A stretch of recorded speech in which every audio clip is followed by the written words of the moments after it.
A good-natured, fun-loving man. He was just a wonderful person. He was so funny and so charming. Enjoying his retirement years. At that point in his life, he was very content. He was very close to his family, his nieces and nephews. Is brutally gunned down a month before his wedding. It was point-blank assassination. There's a big puddle of blood. Oh, my God!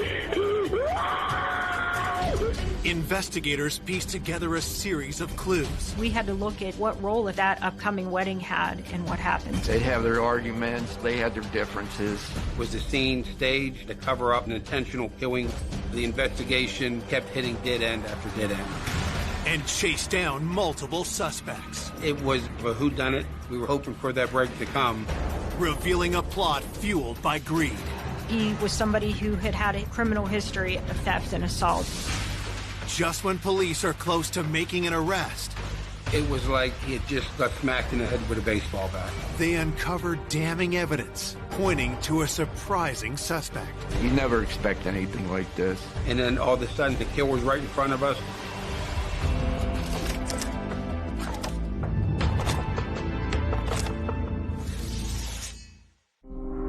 On a warm July afternoon in 2014, the sleepy Pittsburgh suburb of Kennedy Township is rocked by a panicked call to 911.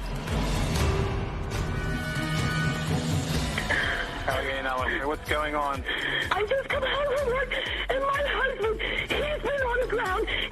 He's dead. There's a big puddle of blood. Police, fire, and ambulance are coming, okay? Oh, please help me. Oh, my God.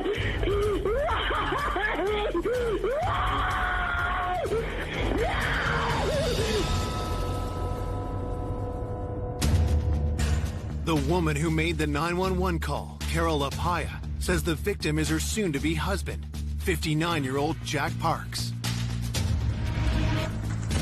When I arrived on scene, the first thing I noticed is that the victim's head was covered in blood.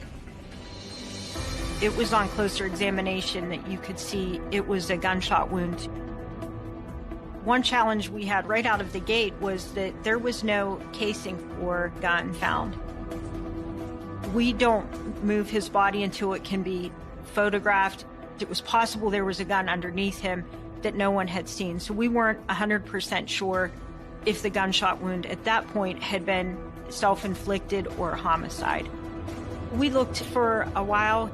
Unfortunately, we didn't find any type of gun. Detectives searched for any signs of what happened to Jack and who pulled the trigger.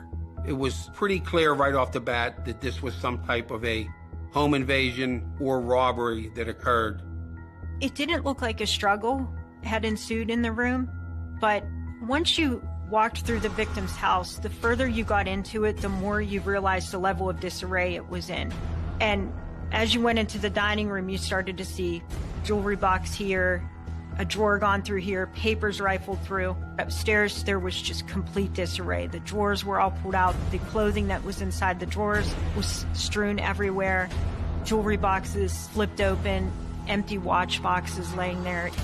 We were trying to determine, was the scene staged? Was someone just trying to make it look like a robbery or a burglary? And when in fact, they're just trying to cover up an intentional killing where they intended just to walk in and execute somebody. The house was dusted and processed for DNA and fingerprints. We then began to process the outside of the residence, looking for any type of forced entry, and none of that was found. Our first thoughts were the victim either knew the actor or was familiar with him. That's just our first impression. So, who was friends with the victim, who would have access to the victim, who would have opportunity to the victim, and who would he trust? It really was a shocking case. He was killed execution style. This homicide happened in an area that we don't normally have murders. Jack's death is the first homicide in Kennedy Township in 10 years. The news stuns his family and friends. When I got that phone call and I heard Carol's voice, I knew something was wrong. And she said, "Jack's gone." I said, "What do you mean, gone?" She said he's dead. And then she said he was murdered. And I just went into shock. Jack Parks was born the second of 5 kids in Pittsburgh in 1955. Friends and family were everything to him. Jack always made friends. He was one of the best people I've ever known. He would do anything for anybody. We first met in 1st grade. We hit it off all through high school. And after that, it was a good ride. Jack was so well liked. He could be charming when he wanted to and funny. He was just a wonderful person. In 1989, a chance encounter changed Jack's life. Jack met Carol at the local bar, and I guess they hit it off. They were 2 peas in a pod. As soon as he brought Carol, we fell in love with Carol.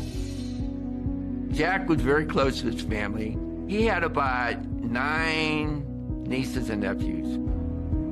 Jack and Carol used to have their nieces and nephews over for sleepovers, making the popcorn and just having a good time. You'd have swore that Jack and Carol were the parents. They didn't have kids, so when those kids were around, they were their kids. Jack had recently retired, but had big plans for the future. At that point in his life, Jack was very content. Him and Carol were going to get married. They've been together for over 25 years. Carol in the beginning really wanted to get married, and Jack didn't. And then at one point, Jack wanted to get married, and Carol didn't. And I used to tell Jack, you know what, I like to be living when you get married, when you say I do. And then when they set the date, I was so happy. It was going to be an exciting, very exciting day. Tragically, Jack was murdered a month before the ceremony was to take place. Her and Jack were going to be married on August 31st of that year, and it was really sad. It was so close. At 5 p.m. on July 21st, 2 hours after Carol found Jack dead, police questioned her at the station. Talking to Carol was so important because, first of all, we had to determine whether she was or wasn't involved. And we wanted to just get the best timeline from her. During the interview with Carol, she explained that she had left for work as usual, her normal time, about 5:40. She starts work at 6. Everything was fine when she left for work. It wasn't until a realtor called her about a potential buyer for Jack's late mother's home. And when the realtor couldn't get a hold of Jack, Carol started to worry. She tried to call Jack, and there was no answer. So then she got concerned. He always called her back every time that she tried to get a hold of him. So I think it was approximately about 2 o'clock she left work and then come over and find Jack, of course.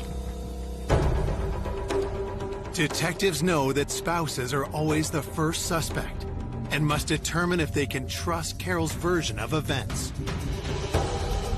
We have a timeline between 6 a.m. to 3 p.m. when she returns home. In some cases, you know, if a person's a cold-blooded killer, they may have killed him before she left the house, and then all of a sudden she finds him, and, you know, and the killer's right in front of us. Her demeanor, she was very upset, but you can't take a chance by skipping a stone and not trying to look at her. Detectives are suspicious of why it took the couple so long to decide to get married, and if someone had cold feet. Something that we thought is, are either one of them having affairs with someone else? Could that be a possible motivation, and is this upcoming wedding triggering that? Coming up, detectives uncover a family feud. They just decided to distance themselves and not let him come to the house. And learn Jack's inner circle isn't as loving and devoted as it first seems. Things got more contentious. As police keep digging, more suspects surface. We learned of several burglaries, They had concerns about the employees. They hire criminals. Just when the investigation is about to hit another dead end, We had no idea who would have done this. detectives make a crucial discovery. It was exactly what we needed. When we got the phone records back, it was, oh my God. That was an aha moment.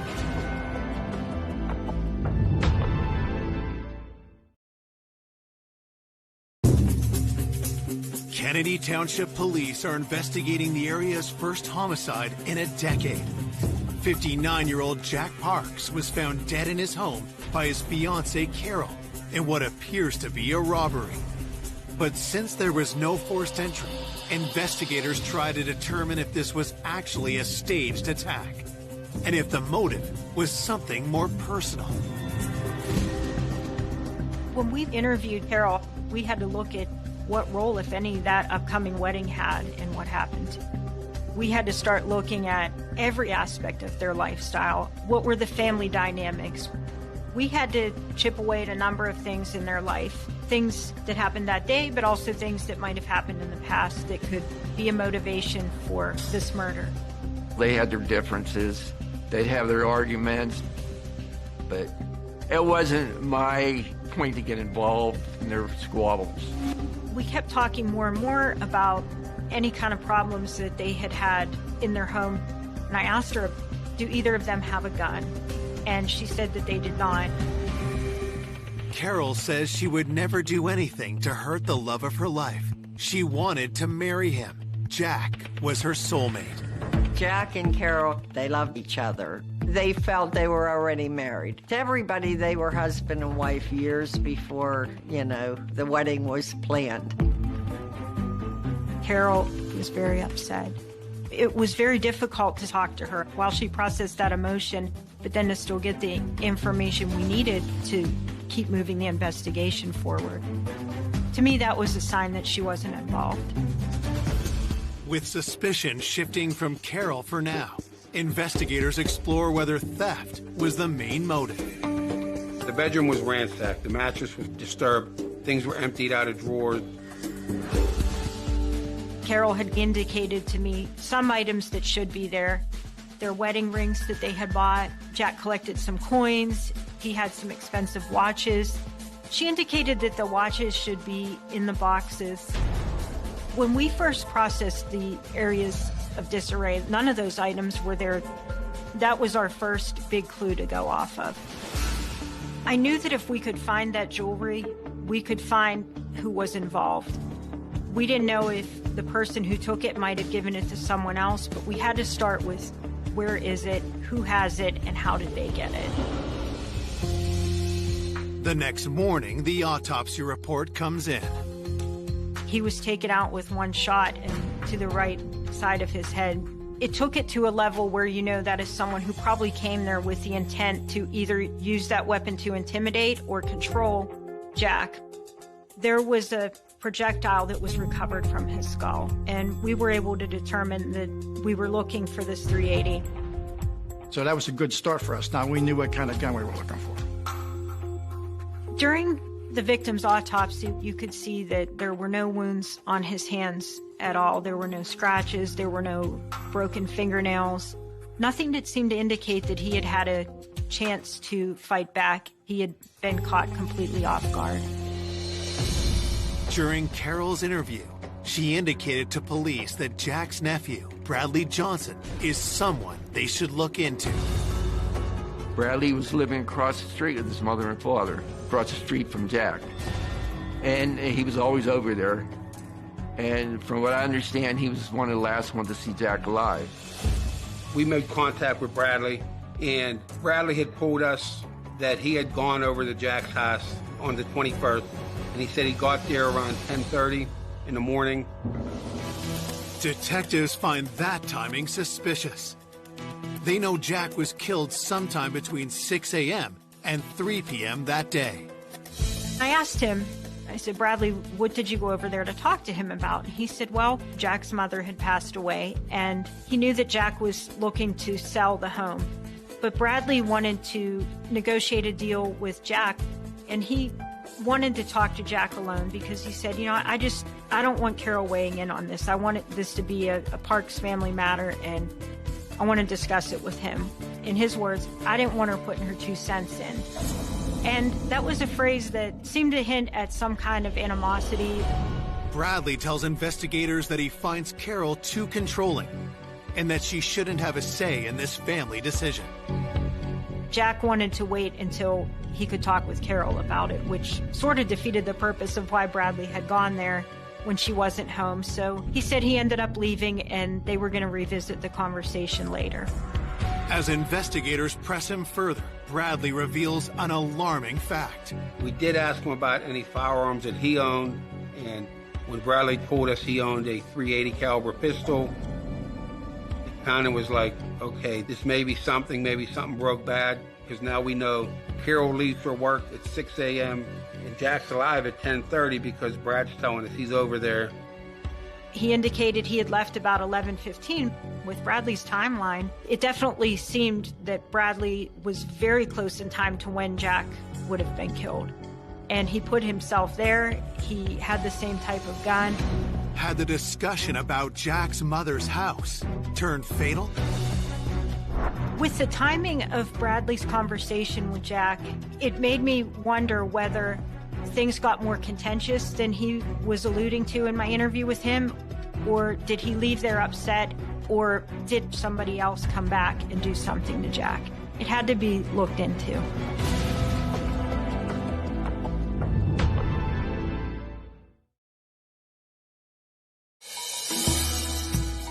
"12 hours after Jack Parks was found dead, investigators chased down leads around their latest person of interest, Jack's nephew, Bradley Johnson. When I found out that Bradley was a suspect, I was mad. I was really upset, knowing that they thought that. But then again, when it comes to an investigation, the police are doing their job. Bradley and Jack had a disagreement, and he admits to owning the same caliber gun. So that definitely stepped up our interest in Bradley. This is a gun that we needed to take a look at. Bradley's gun was collected, taken to the lab where it was test fired. The ballistics on the gun did not match the projectile that was recovered from Jack during the autopsy. With nothing concrete linking Bradley to the murder, he is dropped as a suspect. Detectives also corroborate Carol's alibi. On the day that this happened, we were able to verify that she was at work and she was accounted for at that time. We were able to eliminate Carol as a suspect. Looking for new leads, detectives speak to the other nieces and nephews who were close to Jack. During our interview of Carol, she had told us about her nephew, Michael LaPea, who was almost like a son to her, and he had been at the house a lot. They got along good. Michael joined the military. Jack was very proud of Michael. Jack took pride in the nieces and nephews because he watched them grow up. Michael was brought in to the homicide office and interviewed about Jack's murder. And during that interview, Michael had said that he was unemployed. He was trying to seek help through the VA hospital due to his PTSD from being in the Army. Michael had been discharged from the military due to his use of cannabis. Michael also admits he'd fallen out with the family, including his aunt and uncle, and hadn't seen them in a year. He specifically denied being over near the victim's house, and he made reference to them being estranged. Michael had a bit of a drug problem, and Carol and Jack decided to distance themselves from Michael and not let him come to the house. Detectives still need to know where Michael was when Jack was killed. We knew Carol left around 6 a.m. We knew that Bradley was there about 10:30. We knew Carol found him around 3 o'clock. So there's a window of opportunity of about 4 hours. He told us he was at home in Sharpsburg on the day of the incident, July 21st, 20 minutes away from Jack's house. He said that his girlfriend had kind of unexpectedly taken the day off and they spent the day together. Nothing out of the ordinary. He gave us some landmarks on our timeline that we could check out. Michael and his girlfriend Melanie had gone and done some shopping in the town that they lived in. He said that he had had a doctor's appointment at the VA hospital later that afternoon. These were things at businesses and locations that we could check from doing surveillance video or getting sales transactions. Michael's girlfriend Melanie did corroborate his activities, and she stated they had spent the day together. It was determined that his alibi had checked out. A day into the investigation, with Jack's closest circle cleared, investigators escalate the search for the missing jewelry. We were physically going to many pawn shops to try to see if anybody had sold this jewelry. We didn't get any traction with that. That's when we started doing a canvass of the neighborhood. When we were doing our neighborhood canvass, so many people had mentioned near their house there's a meat factory, and they had concerns about the employees. We had heard things like they hire people with records, they hire criminals. From talking to Carol, she said they have a straight view into Carol and Jack's home. And Jack had mentioned sometimes he would let people use his phone or use the bathroom when they were on their break. And it upset her. In a case like this, you may see, hey, look at this guy. He got some gold on. It's a crime of opportunity. We knew that they got their morning break right around the time when people stopped hearing from Jack. So we definitely wanted to look into that and see what the consensus was over there. I think we did like almost 40 interviews of all the employees to see who they were. One worker in particular piques police interest. Ronald Levins was a name that came up from multiple employees in the context of people who had gone over to Jack's. This may be the person that Carol was aware that had come over there. Ronald Levins was somebody who had had a criminal history of petty theft and assault, so he was on our radar for sure. Investigators worked quickly to bring Ronald in for an interview. Ronald indicated that he had known Jack and they were actually friendly, and that's why he was allowed to come into the house when Carol wasn't home. Carol said she would get upset with Jack. She would say, Jack, don't just let anyone in our house. You can't do that. And he would just, kind of shrug it off. But she just didn't want people coming into the house that she didn't know. Investigators asked Ronald point blank if he had anything to do with Jack's murder. He said he had no involvement in Jack's death. The day that Jack was killed, Ronald didn't come to work. He had actually taken scheduled vacation for Friday and Monday. Ronald Levins' alibi checked out, and we were able to eliminate him as a suspect in this case. Desperate for a new lead, investigators look for similarities with other robberies in the area. After Jack's murder, we talked to the local authorities, and during that we learned of several burglaries, one of which an older lady was burglarized and about $5,000 worth of quarters were taken. Jack's killer had stolen his coins as well as jewelry. Is this the same person? And could they strike again? The neighbors were very afraid. We still have a killer out there. It was a whodunit. Once something like this happened, you think that anything's possible now.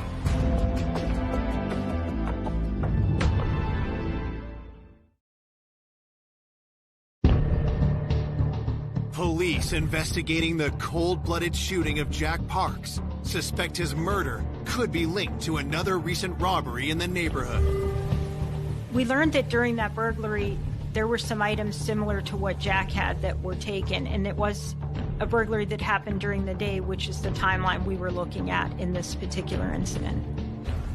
Oftentimes in our investigations, we see that residential burglaries are done during the day in bedroom communities where the chance of the people inside the home being at work are better, and that way they can go in and they can take what they need without fear of being caught.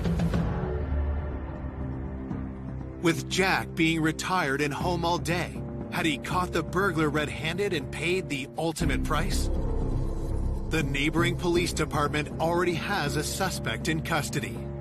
Vernon Zielinski was identified as a possible suspect in this case. He had been recently arrested. The items that Vernon was accused of taking were coins. Well, Jack had coins that were missing. So Vernon Zielinski was tracked down and he was interviewed. We really just wanted to do an interview and determine what connection, if any, he had to Jack. During the interview, he said that he had been arrested for the burglary, but that burglary was at an old employer's house. He denied knowing Jack, and he said that the day that this happened, he was actually at work. We confirmed that through his new employer, that he was working that day, during the time frame that this would have occurred. Vernon was somebody we were absolutely able to rule out of being directly involved. At that stage in the investigation, we had no idea who might have done this and why. 48 hours after Jack's murder, with no arrests in the case, fear is growing in Kennedy Township. Everyone was concerned that how in broad daylight can someone walk into a house, kill somebody, and walk out without even being seen. The hardest thing to comprehend was the murder. It was point-blank assassination. Stone-cold killing. You never expect anything like this. I know I didn't. Waiting for an arrest, you're still in that daze of trying to process it all. He's not coming back. It's just too unbelievable. Is this going to be another murder unsolved? We had a lot of information to go on, and we were constantly moving the investigation forward. People were being eliminated, further suspects were being developed. 3 days after Jack was discovered dead, police get a major break. A local pawn shop in Sharpsburg, PA, which is another small little borough within Allegheny County, the owner had called the local police due to some suspicious activity. On the day of the incident, July 21st, he said a gentleman came in with a cachet of gold and was trying to sell it to him. What the employee found to be concerning was, first of all, the jewelry was manipulated. It was very distinguishable pieces, but they had been, it seemed to be hammered or just manipulated in a way that would make them hard for law enforcement to identify. It threw up a red flag to him, but also he seemed to think that this was a person who had sold him stolen jewelry in the past. So he didn't buy the jewelry, but he also had the foresight to know he wanted to see where this jewelry might have come from. He knew it was important to get a picture of it. So he took a photograph of the items that this person was trying to sell. He provided us with the photographs, and they were taken to Carol, who viewed them. She became very upset. She started crying, and she said, "That's our jewelry." It felt like we were closing in based upon the photograph of the jewelry. We were able to get that out to the local department. They could share it with the pawn shop owners in town if anyone comes in with this. Investigators hope they can identify the seller. The pawn shop owner was able to give a good description of the person who brought the jewelry in. A younger white male, black hair, and thin build. That description was provided to the local police chief in Sharpsburg, and he thought that fit the description of the white male from that area. It gave us a very good lead in this case. A photo array was put together to include 8 individual photographs, and they were shown to the shop owner. We have a set of instructions that we give them, and we say, the person that we're looking for may or may not be in here, but if you see the person indicated on the lineup. So once he reviewed the photo array, he did identify who that person was. It was a huge break. It was exactly what we needed. Coming up, police find stunning evidence pointing to Jack's killer. In the video, we knew exactly who it was. This was a shock to everyone. You never thought that would happen. It would be that person. But making an arrest wouldn't be easy. She provided alibis for him and just denials. Until investigators find proof no one can deny. Those records don't lie.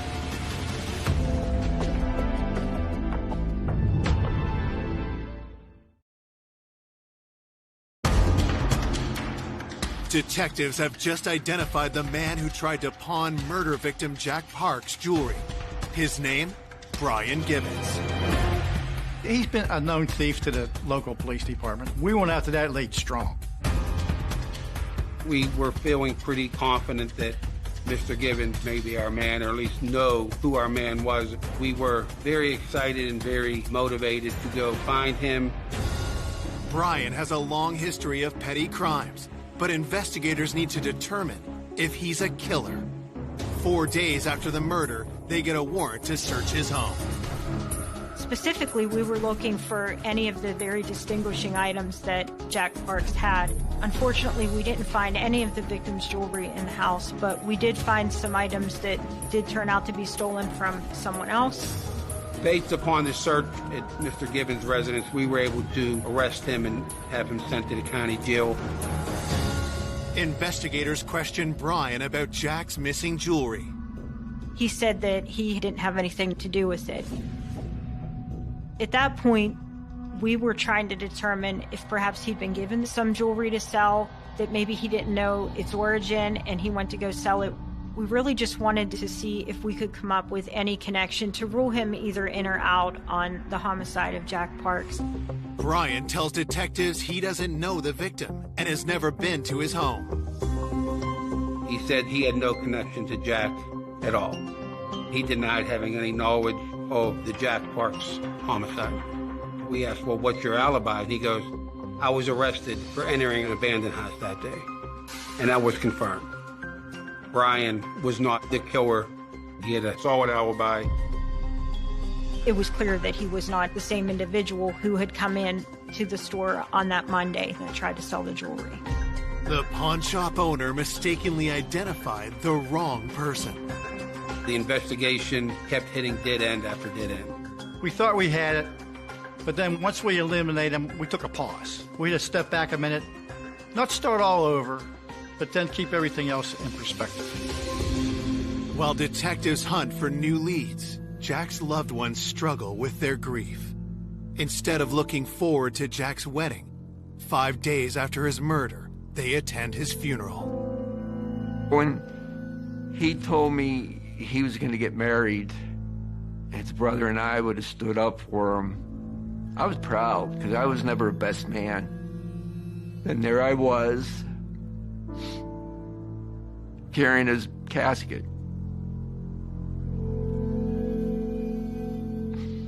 God, to have something like that happen in such a quick time, it's devastating to everybody. You feel the hurt, but it really doesn't sink in until the funeral's all over. And then the shock is over. It's reality. He's gone. Fearing the case could go cold, a week after the murder, police step up the hunt for Jack's stolen jewelry, hoping the culprit is still attempting to sell it at a pawn shop. We all just sort of fanned out and we took particular geographical areas. We knew there was still a person that was out there trying to sell Jack's jewelry, and we had to just keep holding out hope that the pawn shop would take their identification, that they would keep good records. That's what kept us going, honestly. There's a detective in the city of Pittsburgh who is a pawn shop records analyst, and I reached out to her and I told her what items that we had missing, and on August 4th I heard back from her, and she told me that she had found the jewelry where it had been sold. Investigators race to the pawn shop. We had to go take a physical look at it, see who, if anybody, was on camera. Some store policies, all they have to do is take an individual's driver's license number. They don't even have to make a photocopy of it. So we were trying to remain optimistic that somehow we would get an image of the actual person who tried to sell that jewelry. It could have been anyone at that point. The pawn shop has surveillance video, and what detectives see on tape is jaw-dropping. It was, oh my God. We knew exactly who it was. In the video, it was Michael Apio, which was Carol's nephew that Jack raised like one of his own. This was a shock to everyone. When we first had dealings with Michael, early on in the investigation, he did provide an alibi about businesses he was at, doctor's appointments. Michael had his girlfriend Melanie saying that he was with her during the time that Jack would have or could have been killed. So it was kind of going back, trying to retrace what he had initially told us. We still had to do a little bit more digging. We had to work on if we were missing something. Early on, when we talked to Michael, he had given detectives his phone number. I wanted to get his phone records. While investigators wait for those records, they call Michael back in. We are going to interview him and see what he has to say now that we have him on tape pawning his uncle's jewelry. We decided that it would probably be ideal to bring Michael and his girlfriend Melanie in at the same time, being that she was the person who was providing an alibi for him, and chip away at that and see where the truth lied. We took them both back to our office and they were interviewed in separate rooms. Michael, in his interview, was initially very adamant that he had nothing to do with this. He denied involvement with the murder, involvement with the jewelry, and he just would not deviate from that. Melanie stands by her story too. She provided alibis for him and just denials. Melanie is pretty much telling us that he was with her during the time that Jack would have or could have been killed. She was just defensive and trying to argue with what we knew was not true. And that was that he had sold Jack's jewelry. We showed her a picture of the jewelry and she tried to say it was hers. And we knew that was a lie. With neither Michael nor Melanie cracking under the pressure, detectives need something to break the deadlock. When we got the information about the cell phone records, it was a huge break. We were very happy that it finally had come through. It was like everything came full circle.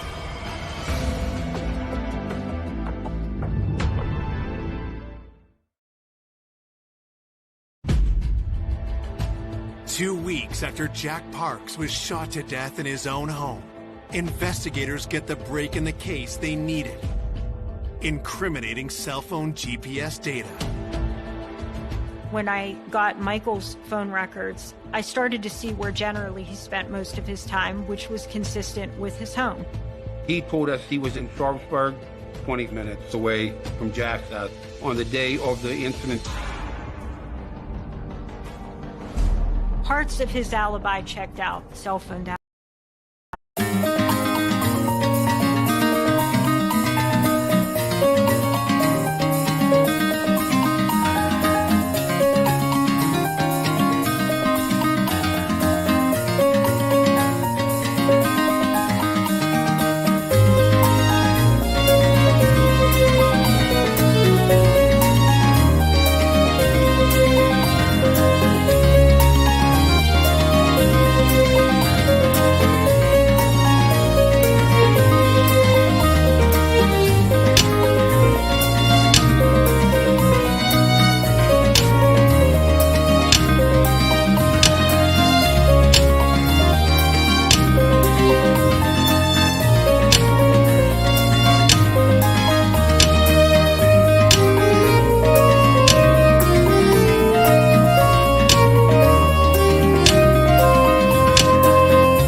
otherwise, but there was an anomaly where about 11:45, his cell phone pinged over in the area of Jack and Carol's house.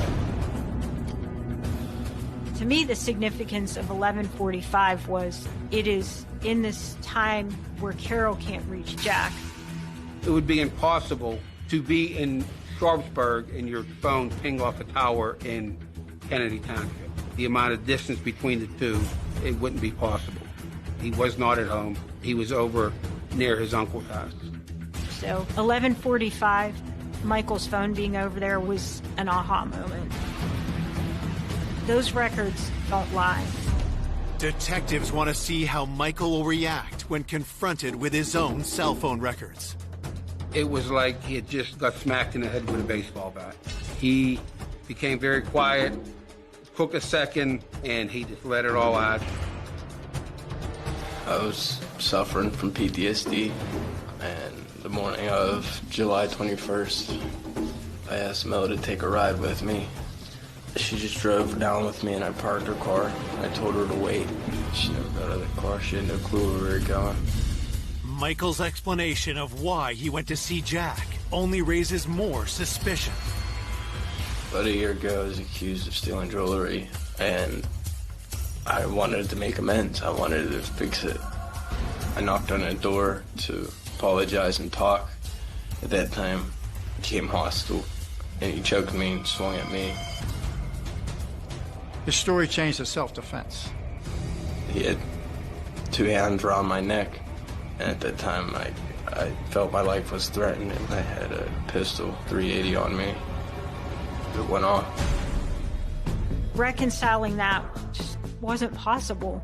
Jack was shot one time, right close to his ear.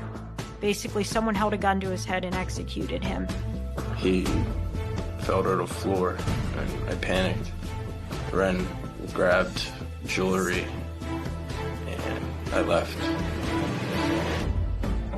Michael tells detectives he sold the jewelry for $1,000. Even more shocking is what he spent the money on. You stated that that's one of the people you sometimes purchase narcotics from. Yes. I gave him about $600 to $700. In addition to that, several days later, what did he give you? He gave me heroin. Michael was following a path of substance abuse that was getting to be more addictive drugs, and his use was increasing. It wasn't recreational anymore. It was more the behavior of an addict. It was heartbreaking for us to know that someone who was almost like Jack's son, a very close family member, would do something like that in exchange for a couple of dollars to get high. I believe Michael went to that house to take jewelry. He knew Jack was there, and the only way he was going to get that jewelry is if Jack was dead. He walked up to the house, and as soon as Jack met him at the door and turned his back to him, he shot him, and he fell, and he died instantly. On August 5th, 2014, Michael Lapaya is charged with first-degree murder. To say to Carol, we know who did this, it was hard, but the hardest answer that we had for her is when she said, Michael who? And he had the same last name as her, really. It was hard to tell her that, it's your nephew. And it just hit her, and she was very upset. You never thought that would happen. It would be that person.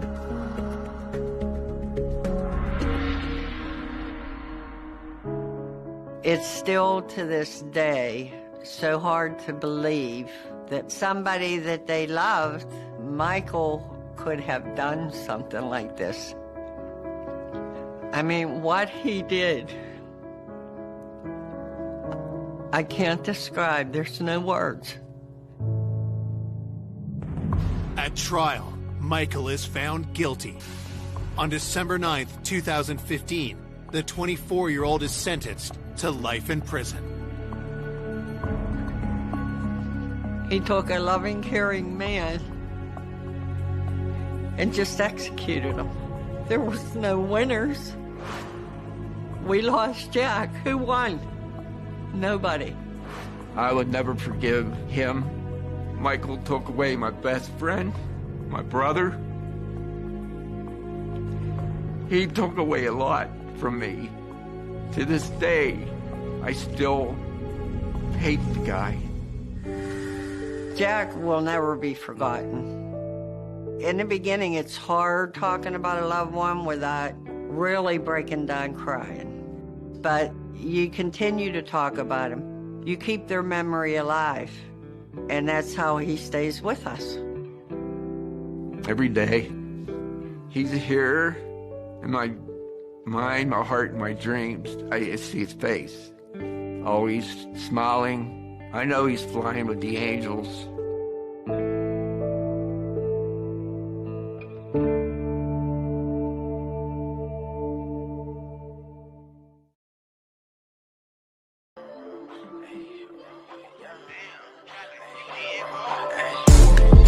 From the 9-1, switch that over, I stay down, I'm blown. I was at the West Coast, now I'm in the East Coast. Shawty wanna